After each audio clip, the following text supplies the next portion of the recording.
If you look at migratory labor that have happened post-COVID in India, we have heard stories of migratory labor in order to reach home, walking with their wives, with their children, and with old mothers carrying them 1,500 kilometers. Which of the CEOs, which of the HR chiefs can walk 1,500 kilometers in order to achieve whatever they want? Now, this is talent. We have quite conveniently ignored this. So my recommendation is, it is high time the HR people, CEOs, all top level people, politicians, everyone should change their view of talent and treat every human being with dignity and respect, and see every human being as a possibility, because they are phenomenally talented. I heard of a company who had to, because they ran into financial troubles as a result of COVID-19 and had to close down, and they decided to use the workmen as the sales people for selling their products by going to the rural areas and so on. So if you have your eyes and ears open, you can do wonderful things in spotting talent. I like this terminology promoted by Isha Foundation Sadhguru. He says human is more than a resource, is a possibility. In fact, it is a crime to call it a resource. When you call somebody a resource, you make it into a number, and numbers limit. You treat it as a possibility. So my thesis says it is high time that we change our mindsets to look at people as possibilities and not look at them by classifying them into any categories and say every human being can do wonderful things. All that we need to do is to create platforms for them by bringing, if you want, globally qualitative products. Teach them how to make global products that will sell in global markets, like we did it in Javaja, both with the leather workers and with the weavers who were taught by NID how to weave beautiful carpets which are being sold all across the world. But unfortunately, they don't have the marketing skills, therefore it gets limited and so on. So I think talent is phenomenal, human are possibilities. Quite often, unconsciously and unknowingly, even HR kills talent, whereas their business is actually to spot talent, nurture talent, and build talent.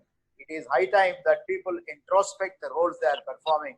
Every time they create a bureaucratic law, they should be able to say, is this going to kill talent or nurture talent? I recently talked about 7 hats of HR people and said it is high time HR wears the hat of being a development agent, spiritual agent, and also an intellectual capital generator. And if we do this kind of a thing, I think we can create a different kind of a world. Look at who handled the COVID issue very well. All the women prime ministers. Be it New Zealand, be it Germany, be it Taiwan, and look at Kerala. The health minister is a woman.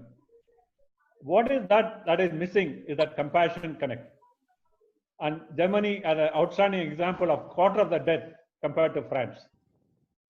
And India, we are talking about 12 hours of work, and look at the New Zealand Prime Minister. She's talking about 4 days of work.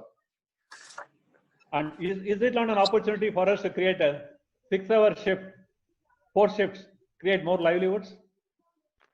Pay even little less. I think we need to flatten the executive salaries and pay even little less. One more very controversial data I'm going to present. I see 3 outstanding women speakers here. Women are more COVID resistant than men. So men should be in the kitchen and women should be in the shop floors, which means diversity. I'm not talking about diversity of men from offices. Diverse the men from offices and create more diversity so that women are more ownership driven. And I see a tremendous opportunity to mainstream a lot of women. Qualification is not an issue at all. With all these IoTs, technology and all, qualification is no more an issue. I see a tremendous opportunity for India to create more livelihoods, and mindlessness of top management salary needs to be reworked. And this is something which all HR fraternity should really look at. HR should look at career collaring and not blue collar or white collar.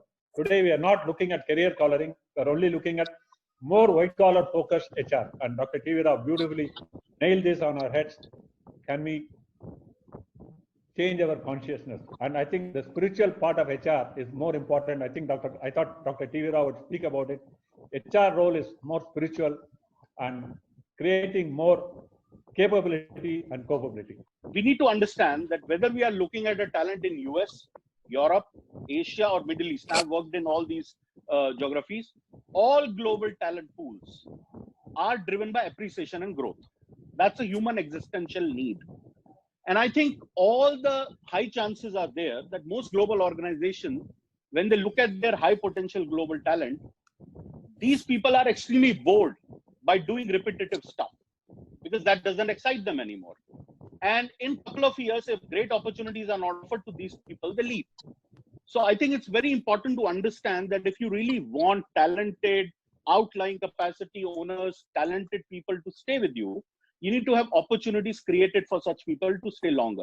And I very strongly believe, and I agree completely with Dean's view, that there's no class. It's been wonderful about COVID, and I've loved some of the conversations, is that in the HR community, we're talking about a big reset. COVID has created an environment, all the clients I'm speaking to are all reevaluating what they're doing, the meaning and the purpose of what they're doing with their careers, with their lives.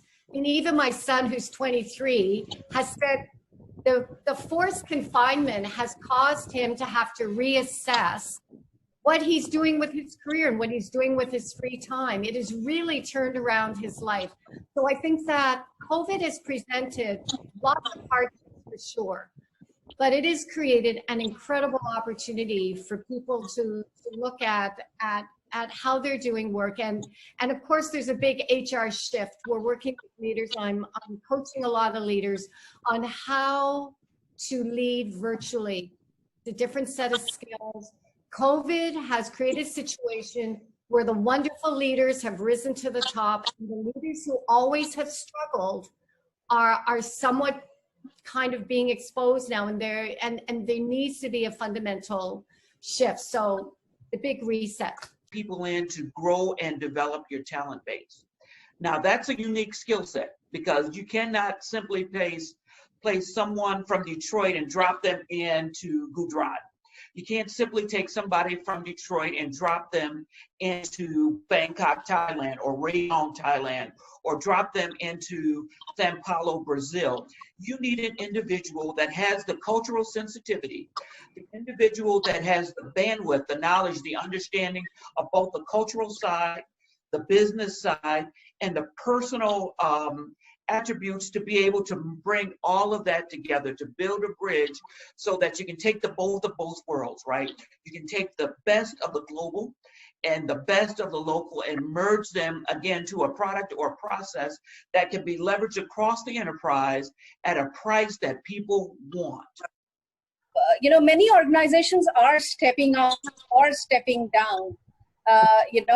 And those who are stepping up and contributing to the fight against this global pandemic, managing their own organizations, I think they are going to see a different kind of high, because I'm sure when the businesses will turn around, we will see a different kind of experience which employees would have already had from these companies who have looked after not only their employees but also the society in general. They will see a different kind of business movement. Whereas I think those who have stepped down, I have also seen companies with various have not taken logical decisions, have done, and I'm not talking about layoffs, because layoffs could be the last resort for almost all organizations, and every human being must be doing it with heavy heart. But the fact is that these experiences, whether it is losing a job or managing things inside, I think it is going to impact the future of the organizations, where people are going to decide to so the talent is going to choose those companies who have stood by this wave of COVID pandemic. When we talk about India, and as you rightly said, you coined the word GLOCAL. I will start with two examples, very recent ones. We were facing problems with PPE kits, and suddenly the textile industry, they were also facing a lot of challenges. Everything was shut down, and then they realized that why can't we make PPE kits? And we started, and today we come up with 450,000 PPE kits per day. And within these 60 days, India is now the second largest supplier. Another example that I would want to quote is from Chhattisgarh, a tribal group. They used, a particular flour to make wine. And then they realized, obviously, because of this crisis, what are they going to do? The supply is definitely going to get hampered. And that's when they realized that when India is struggling on, demand of sanitizers, why not use that and help India as a nation and even the world where the shortage can already be seen. These are the two examples where these two companies or these two sections probably were not utilizing their strength. They were definitely doing, as Todd and Dr. Rao very beautifully said, that talent is always there. Talent was always there. We always had great people around us. They were already doing some kind of great work. But relevance is the key. Probably we are too good at doing something, but is that the need of the hour? So that is something which every individual, which each organization has to probably think. What are we good at? What are the capabilities and challenges? What are the strengths of the organization? How can we capitalize first internally 100% and then expand? What is it that about the people of Thailand that attract a lot of people wanting to come in? What we can learn from here is, how do you attract talents to organizations and companies? Why is it Thailand is attracting a lot of people? And if I may sum it up very briefly, because they are open-minded, because they are understanding, they're very flexible, and very importantly, they know how to compromise. Non-confrontational, they get the job done. And that's very important, ladies and gentlemen. I think we cannot overlook this fact, that has been stated by a lot of panelists. Spiritual HR. And that's also, you were talking about compassion connect. And these two factors, I think the Thais are excellent at it. Southeast Asia, Indians here in Southeast Asia, we are excellent. The only thing that is absent in India, from my perspective, I love India, I am an Indian, is the population factor. Because there are too many people. The fight for survival is great. So the pushing and struggling to be number one is very high.